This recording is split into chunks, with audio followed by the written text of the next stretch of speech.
And then next thing the guy was like, oh fuck, your bikini has gone. Like your bikini has loosened. I was naked. I was like naked. No! It was, I don't know how that happened because I actually So had maybe somebody. a fish took it off. Yeah, so I went on. Hello everyone and welcome to Tari's Corner, and on this edition we have someone special, someone you guys would want to listen to, someone you guys have not seen in the entertainment circle for a while. And of course, you know, right here on Tari's Corner, what we do here is we speak the truth, right? So guys, we have no one else but a reality TV star and personality whom we always wanted to listen to and hear from. So here we have CeCe Mwadiora. Welcome to my podcast. Thank you. Thank you for having me. So how have you been? How has life been after BBN? Life has been great. I have been so good. Life has been great, like I said. Are you serious? Yes. So what have you been up to? This is how many years now, right? How many years have we? When was the last time we? I can't remember, but I know it was sometime 2018, 19. 2018, 19, right? Yeah. That was your right. set. Mm-hmm. I mean, now the seniority now. Seniority. The senior level. So what have you been up to? What have you done so far? What have you done so far? Your career, how has it been? What are you venturing into? I think right now, top of my head will be films. I just got into filmmaking. So now a producer and director. I actually just finished shooting my first short film. It's coming out very soon. Yes. Beautiful. Mm-hmm. So New York Film Academy. I know about New York Film Academy. That's where you went. So let's be when you say I just let show you shooting film for the things that Saban Enugu. No, this is New York Film Academy, right? So how's your experience at NYFA? I mean, it was interesting. First of all, I think I was used to being known, popular in Nigeria before I left for school. But then out there, nobody knew me. Like exactly. I mean, so I had a lot of cultural shock. I had, of course, being a student, learning. It was a lot for me, to be honest. But I'm grateful that it is over right now, and now it is time to practice what I've learned. Yeah.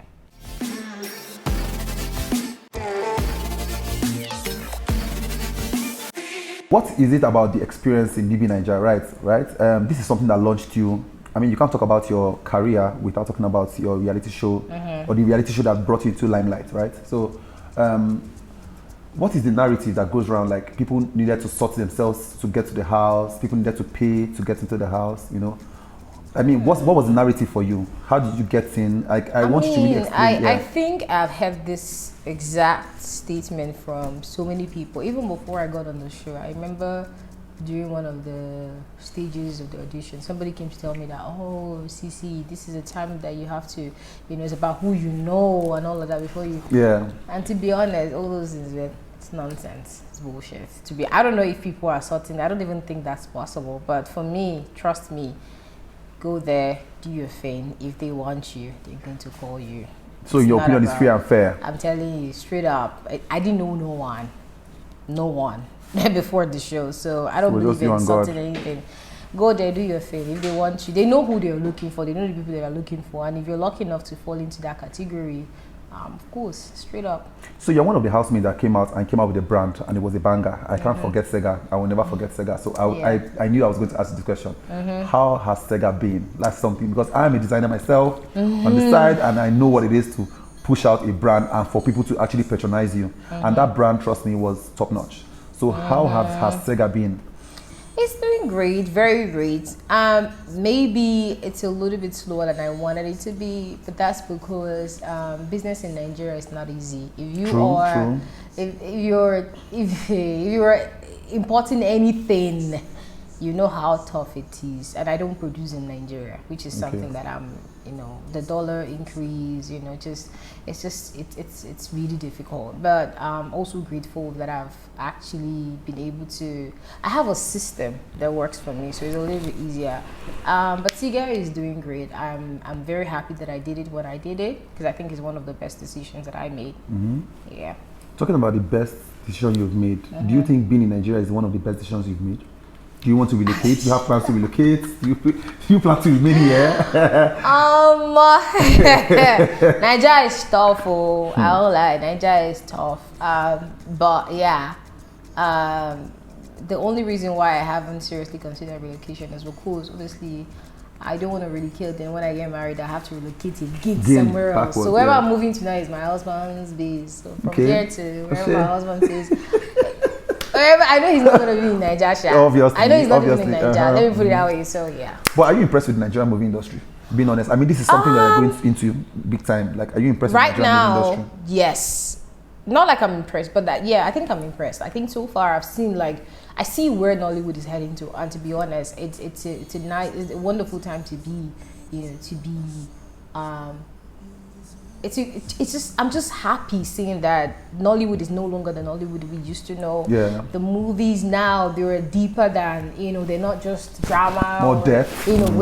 More depth. Like we're now talking about those, the real things happening, So and also quality wise, they're not playing, and I'm also grateful for platforms like Netflix and Amazon. I think that they kind of like have pushed us to step up, when it comes to quality and even, the kind of stories that we tell.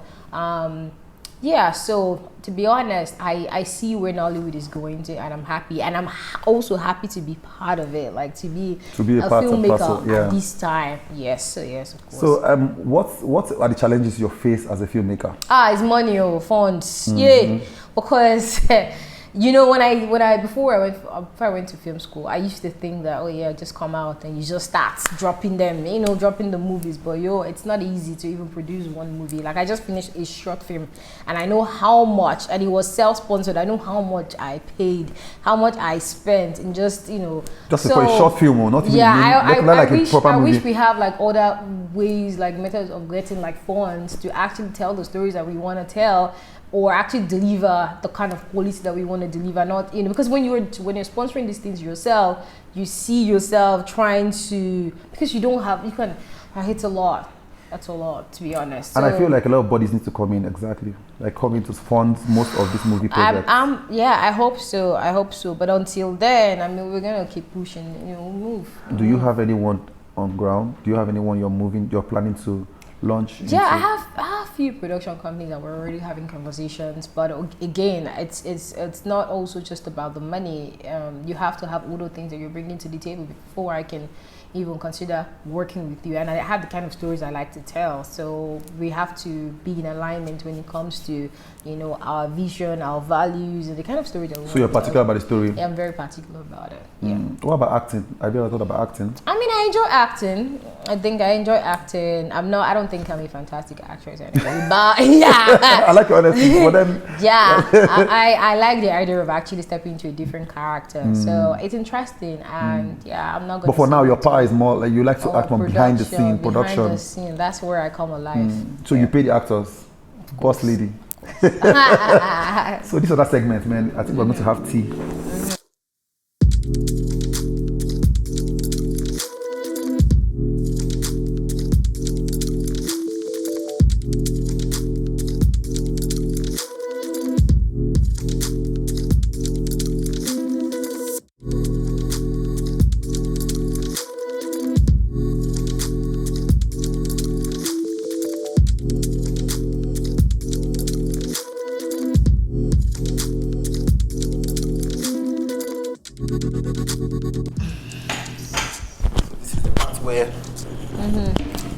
We gossip.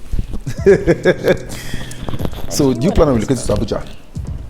Abuja is chill though, but I'm a hustler. I don't know if I can survive here. I'm used to the Lagos, the busy city and all of that. So I don't know if I can. But I like Abuja because it's chilled, no pressure. It's just, it is what it is. So for some reason, as compared to when you were in the house, right? Coming out of the house, people have a different perception of you. And that's something I'm really grateful for. I know you way back from Madonna, same university and all that, and you've been a very calm person. The personality in the house is quite different from the one outside the house, right? How have you been able to maintain a clean slate and not be put in controversies? How have you been able to stay away from all that drama, social media drama and all that? How have you been able to do that? It's easy. This is who I am. I'm a chill person, very chilled actually. Contrary to what people think that I'm this very noisy. No, I'm actually very if you went to school with me, you know I'm a very chilled person. I don't even talk. Yeah. So it's easy. I just mind my business that pays me, and that's all. I'm really not about Mind the noise. business that pays you, yeah. And just sip your tea. Exactly. This is me. This is me. I'm always chill all the time. So can you tell us the most embarrassing moment you have ever experienced in this industry? In this industry? No, generally. Just tell us your embarrassing moment. Or generally Any life. embarrassing moment you have ever experienced. Yeah. Thank God that's what you asked, because in this industry I can't think. But generally in life, I think when I went to Zanzibar and I snorkeling, you know how you're under the water, then the fish and you're swimming and all of that. So obviously we had a guide, somebody that was actually showing us how to, to keep our head above the water, how to be in the water, how to do, stuff in the water and all of that. And then next to the guy was like, oh fuck, your bikini has gone. Like your bikini has loosened. I was naked. I was like naked. No! It was, I don't know how that happened, because I actually So maybe somebody, a fish took it off. yeah, so I went online and it was actually a thing that I'm like, does the water untide, or it was such a strange thing that happened to me, but it was so fucking embarrassing because obviously people had seen me. Everybody that was under the water had seen my nakedness. I was like, yo. So how did you handle it? Yeah, we move. I mean, I don't know how to dwell on nonsense, but once it's happened, we move. So there's something we do on this podcast, right? You share with us a secret that you have never told anybody, an exclusive secret that you have never shared with anybody before. So we'll give you time, think about it. And But if I tell you, there's no longer a secret. Yes, obviously. And obviously. I wouldn't want to tell you a secret because I want to give it a secret. So tell us something that you have not told anybody before. No secret. Absolutely just tell us something you haven't experienced. You haven't told anybody before. If I've not told anyone before, that's because I don't want people to know, and that's it. Yeah. So should I suggest something for you? Tell me. Yeah, tell me.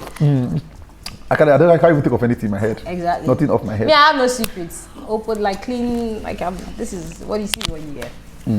So basically, how do you see yourself in the next 5 years? Still me, very chill babe, obviously married with maybe a kid, of course. Just one child? Yeah, one child.